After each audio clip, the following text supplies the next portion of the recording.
आपण भारत अमेरिका जो व्यापार करार झालेला आहे त्याविषयी आज बोलणार आहोत.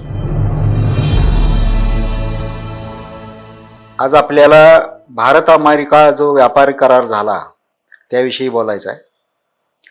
या कराराबद्दल माध्यमातून आणि समाजामध्ये अगदी शेतकरी समाज असेल, व्यापारी असतील, याच्यामध्ये बऱ्याचशा उलटसुलट गोष्टी चर्चेला आल्या आणि व्यापार करार पूर्ण व्हायच्या अगोदर जो ड्राफ्ट आला त्याच्यावरही बरेच विरोध झाला. किंबहुना काही शेतकऱ्यांच्यामध्ये काम करणाऱ्या संघटनांनी त्याला विरोध करणारी आंदोलनाच्या घोषणाही केल्याचं आपल्याला माहिती आहे. खरं तर असा व्यापार ज्यावेळी घडतो त्यावेळी आत्ता जे बोललं जातं की ट्रम्प यांनी आपल्या देशावर किंवा आपल्या पंतप्रधानांच्यावर दबाव आणला, तर खरंच असं काही झालं किंवा नाही हे जनतेला कळण्याची गरज आहे आणि तो त्यांचा अधिकार आहे. हा जो काही करार झाला तत्पूर्वी एका घटनेकडे मी लक्ष वेधू इच्छितो की आपल्या उत्तरेमध्ये काश्मीरमध्ये पुलवामाला जो हल्ला झाला त्यानंतर आपण पाकिस्तानवर हल्ला केलेला होता. आणखी त्यामध्ये अमेरिकेने जो पाकिस्तानमध्ये डोंगराच्या अंतर्गत भागामध्ये जो अणुप्रकल्प चालू केलेला होता ती बातमी फुटलेली होती आणि त्यामुळं जवळचा रशिया, चीन आणि दक्षिण आशियाई देश चिंतेमध्ये होते. तर या निमित्तानं भारतानं क्षेपणास्त्र डागून ते सगळं उद्ध्वस्त केलं. तिथं अमेरिकेचे काही शास्त्रज्ञही खलास झाल्याची बातमी आहे. त्यानंतर लगेचच ट्रम्पनी रागामध्ये भारतीय मालावर 50% टॅरिफ लादला आणि ते त्याच्यावर अडून बसले.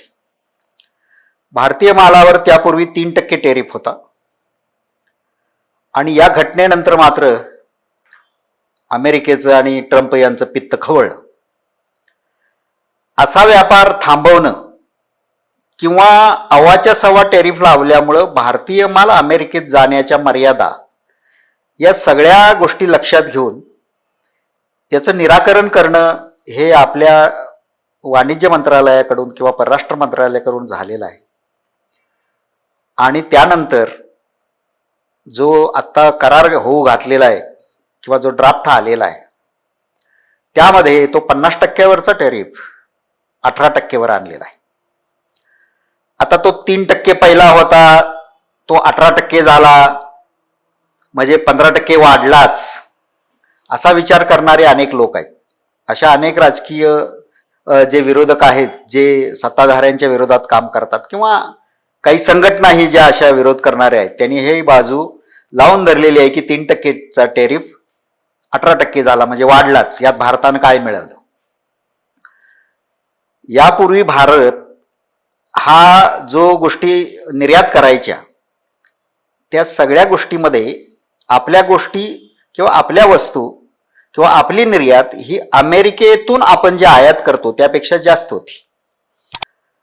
80 ते 85 अब्ज डॉलर इतकी आपली निर्यात होती आणि आपण अमेरिकेकडून फार फार तर 50 अब्ज डॉलरच्या आत आयात करत होतो.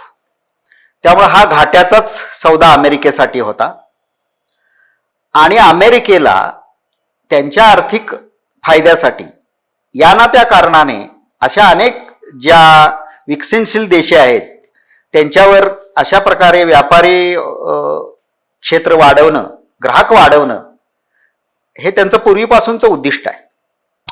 अमेरिका हा देश मुळातच व्यापारावर अवलंबून असलेला आहे. तर या बाबतीत आता जी भीती घातली जाते त्यामध्ये विशेषतः शेतमालाची आयात अमेरिकेतून भारतामध्ये होईल आणि त्यामुळं भारतीय मालाचे भाव पडतील आणि त्याचा तोटा शेतकऱ्यांना भोगावा लागेल असं म्हटलं जातं. यात तथ्य आहे की अशी कुठल्याही देशाच्या बाबतीत ज्यावेळी घटना घडते आणि जर आवश्यकतेपेक्षा जास्त माल आयात झाला तर स्थानिक उत्पादित मालाचे भाव पडतात. यापूर्वीही सोयाबीन, मका यासारख्या गोष्टी अमेरिकेतून आपल्याकडे आयात होत होत्या. सोयाबीनचं तेल असेल किंवा सोयाबीनची पेंड असेल ही नेहमीच आपल्याकडे आयात होत गेलेली आहे आणि ती विशेष म्हणजे जीएम मक्याची किंवा जीएम सोयाबीनची पेंड आपल्याकडे आलेली आहे की ज्या जीएमला भारतीय सरकार आजही परवानगी देत नाही. त्यामुळं भारतानं आता या बाबतीत काही निर्णय घेणं गरजेचं आहे. आता ही जी काही अमेरिकेतून आयात होणार आहे त्यात शेतमाल कितपत आयात होणार याला मर्यादा आहे. एक तर भारतात बहुतांशी जनता ही शेतीवर अवलंबून आहे, पण भारतीय शेतकऱ्यांचं दुर्दैव म्हणा किंवा आपणच ओढवून घेतलेली परिस्थिती अशी आहे की आपली लोकसंख्या अफाट आहे. अमेरिकेपेक्षा आपला देश 2.5 पटीनं लहान आहे. आपली लोकसंख्या अमेरिकेच्या लोकसंख्येच्या तुलनेत 6 पट जास्त आहे. त्यामुळे अमेरिकेतल्या शेतकऱ्याला किंवा अमेरिकेत शेतीवर अवलंबून असलेले लोकही फार कमी आहेत. त्यामुळे अमेरिकेतल्या शेतकऱ्याला जमिनीचं क्षेत्र फार मोठं आहे.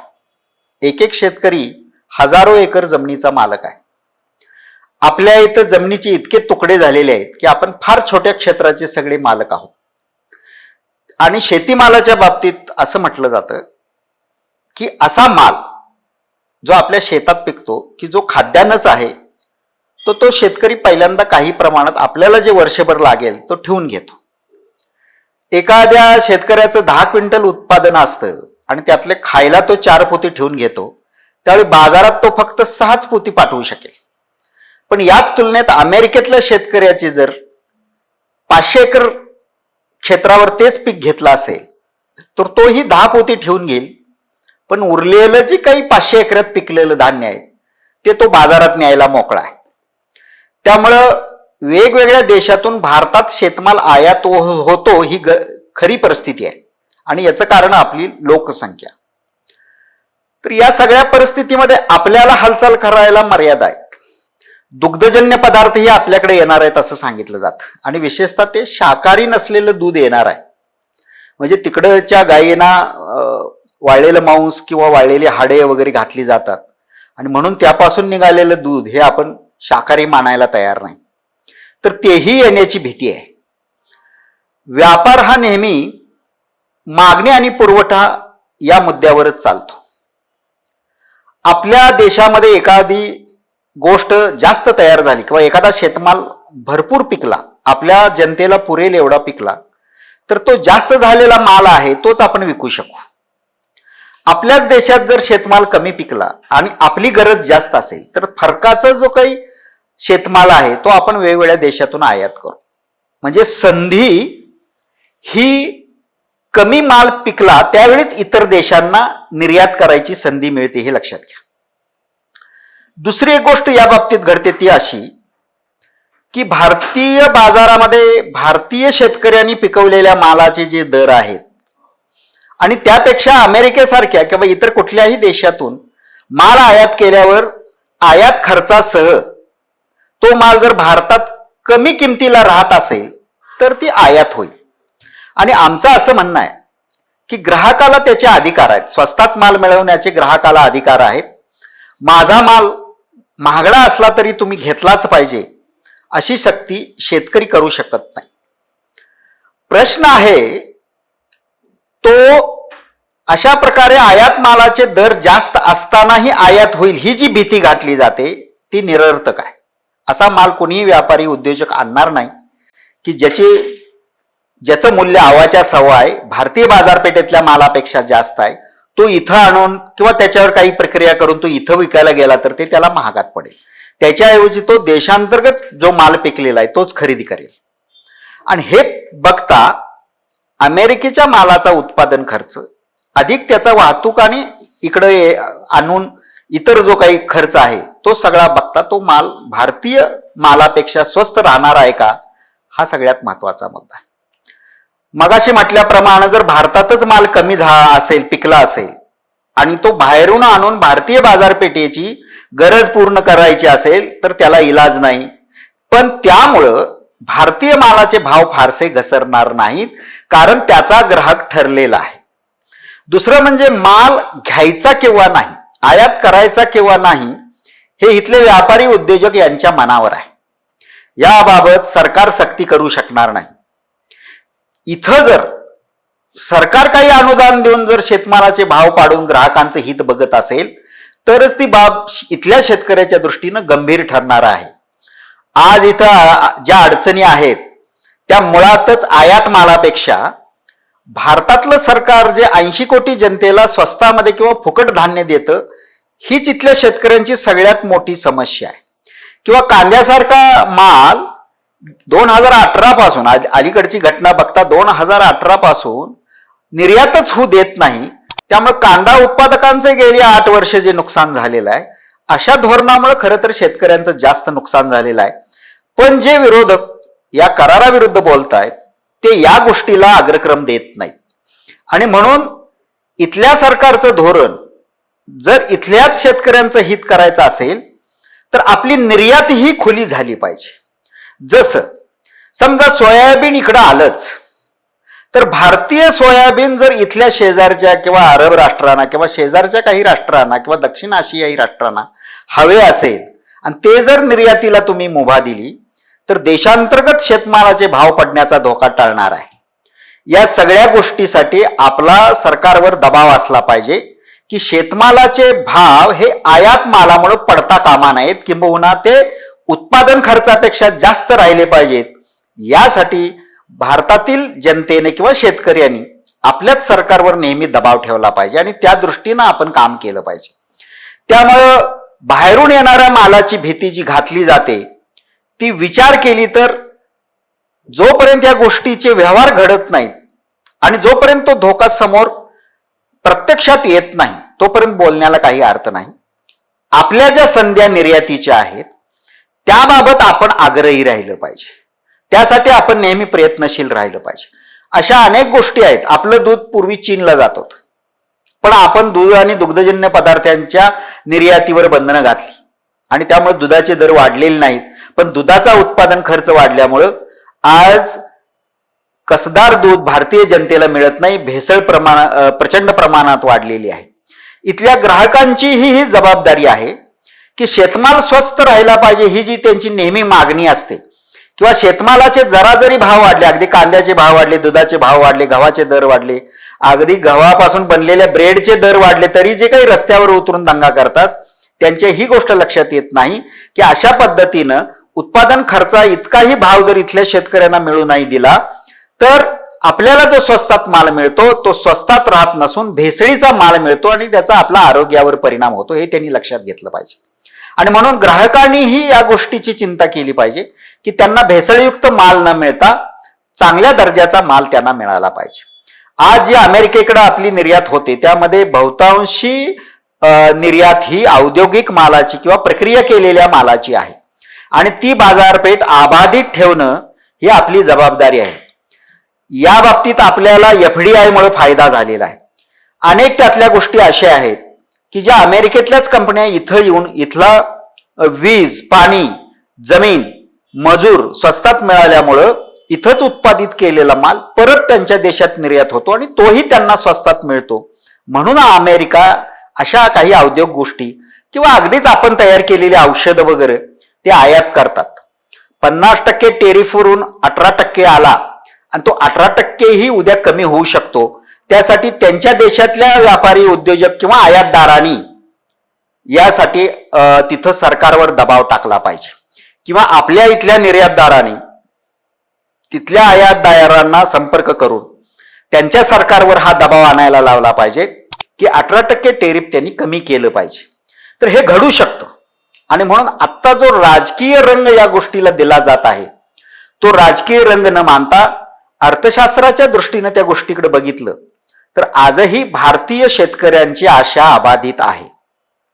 दुसरं, हे मुद्दे मांडताना या कराराविरुद्ध बोलताना सगळेजण असं म्हणत आहेत की भारतीय शेतकरी हा कमकुवत आहे आणि अमेरिकेतला शेतकरी फार प्रगत आहे आणि त्या तुलनेत आपण टिकणार नाही. हे थोतांड आहे. कुठल्याही परिस्थितीमध्ये भारतीय शेतकरी ही फारसा अप्रगत राहिलेला आहे असं म्हणता येत नाही. भारतीय शेतकरी हा पूर्ण विचार करून हुशारीनेच आपली पिकं घेत आलेला आहे. पण त्याला गुंतवणूक, जमिनीचं क्षेत्र, हवामान आणि आधुनिक तंत्रज्ञान या गोष्टी त्याच्या बाजूच्या राहिलेल्या नसल्यामुळं त्यातलं आधुनिक तंत्रज्ञान या वगैरे ज्या गोष्टी आहेत किंवा आयात निर्यातीची धोरणं ही जी सरकारच्या अखत्यारीत येतात ते जर व्यवस्थित खुलं केलं तर भारतीय शेतकरी ही जगातल्या कुठल्याही देशातल्या शेतकऱ्यांशी टक्कर घ्यायला सक्षम आहे.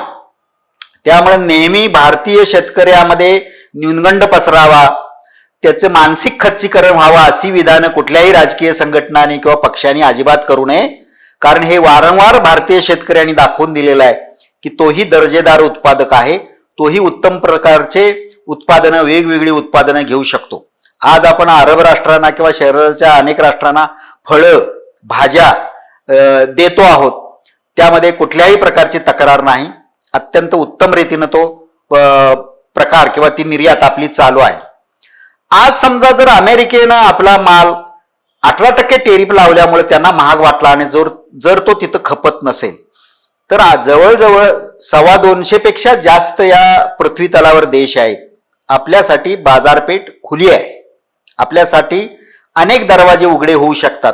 त्यामुळे असं नाही की अमेरिकेकडून जो माल आम्ही आयात करतो त्या बदली अमेरिकेनं इथला शेतमाल घेतला पाहिजे अशी काही सक्ती या WTO मध्ये किंवा पूर्वीच्या गॅट करारानुसार करता येत नाही. तुमच्यासाठी बाजारपेठ खुली आहे. फक्त इथल्या शेतकऱ्यानं यासाठी नेहमी सज्ज राहिलं पाहिजे की इथल्या सरकारवर आपला दबाव कायम टिकवून ठेवला पाहिजे की कुठल्याही परिस्थितीमध्ये त्याच्या मालाचे भाव पाडायचा जो उद्योग सरकार आपल्या धोरणामुळे गेली कित्येक वर्ष करत आलेला आहे त्या बाबतीत आता शेतकऱ्यांनी सजग होऊन सरकार विरोधात, आपल्या सरकार विरोधातच आपण काम केलं पाहिजे. दुसरं म्हणजे अशा प्रकारे आपल्याला शेजारची बाजारपेठ मुबलक मिळू शकते. भारतीय शेतमालाला बाहेर जी मागणी आहे ती एवढ्यासाठीच आहे की इथला माल हा स्वस्तामध्ये उपलब्ध होतो. अनेक थंड प्रदेशात असलेल्या देशांना पीक घेण्यामध्ये थंडीमुळे अडचणी आहेत. भारतासाठी विषुववृत्ताच्या जवळपास आपण असल्यामुळं आपल्यासाठी जे सूर्यप्रकाशाचं वरदान आहे त्यामुळं आपल्याकडे कमी उत्पादन खर्चामध्ये माल तयार होतो. फक्त सरकारनं ज्या ज्या गोष्टी त्यांच्या हातात आहेत, भरपूर पाण्याची उपलब्धता, विजेची उपलब्धता, खते रास्त दरात आणि प्रसंग आला तर काही सबसिड्या भारतीय शेतकऱ्यांना दिल्या पाहिजेत. दुसरं म्हणजे इथला माल निर्यात करण्यासाठी नेहमी निर्यातीचा बाजार हा खुला ठेवला पाहिजे. तिसरं म्हणजे अनेक शेतमालाच्या बाबतीत गेली काही वर्ष सरकारनं वायदे बाजारावर बंदी घातलेली आहे. शेतमालाच्या वायदे बाजारावरची बंदी ही उठवली पाहिजे.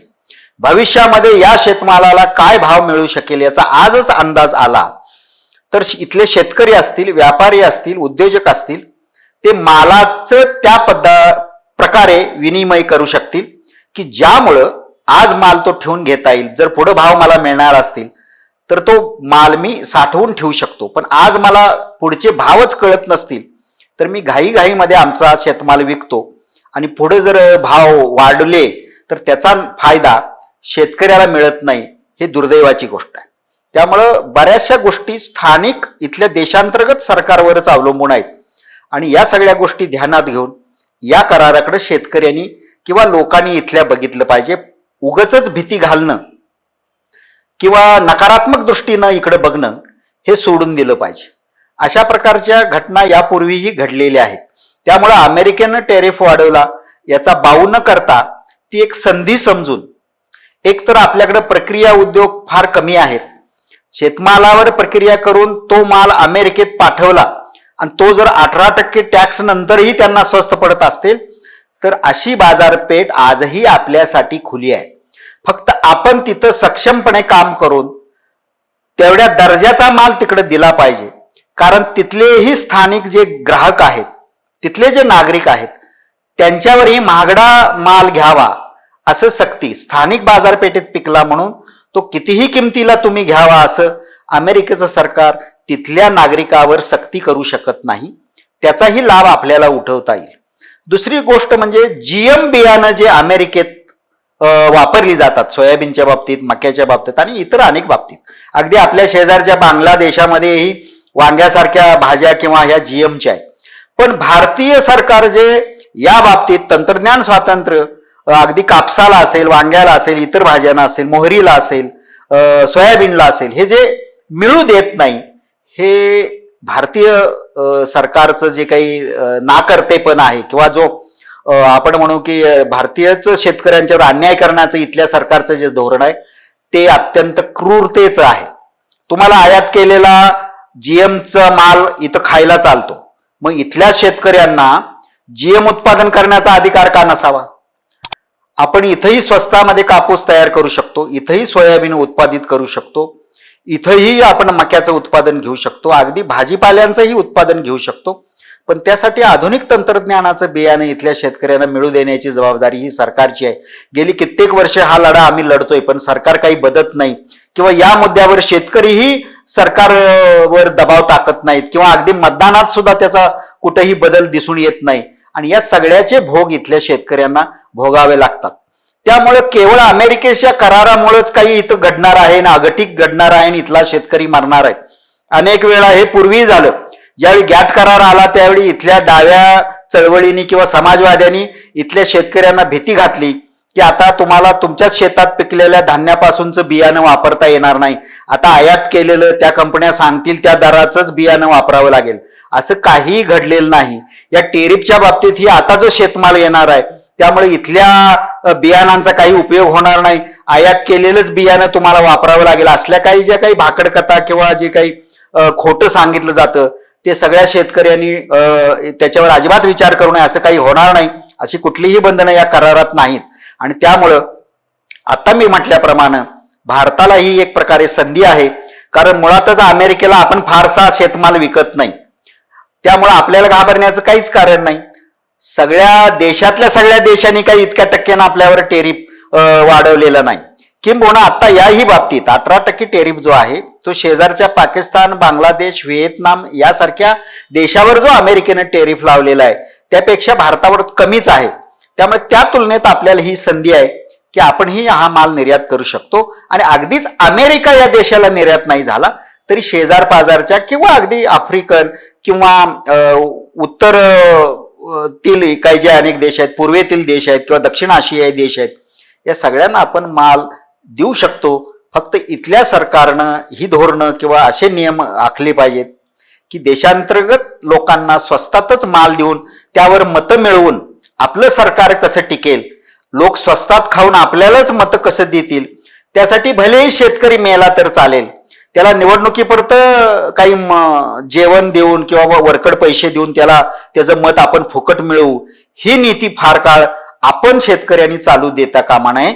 आणि अशा प्रकारे जे काही भाव पाडण्याचं सरकारचं इथलं धोरण आहे ते बदलण्यासाठीच इथून पुढे दबाव राहिला पाहिजे, एवढंच या निमित्तानं मला सांगायचं आहे. पुन्हा एकदा या सत्यवेद समूहाचं मी आभार मानतो, इथल्या सगळ्या सहकाऱ्यांना धन्यवाद देतो आणि थांबतो.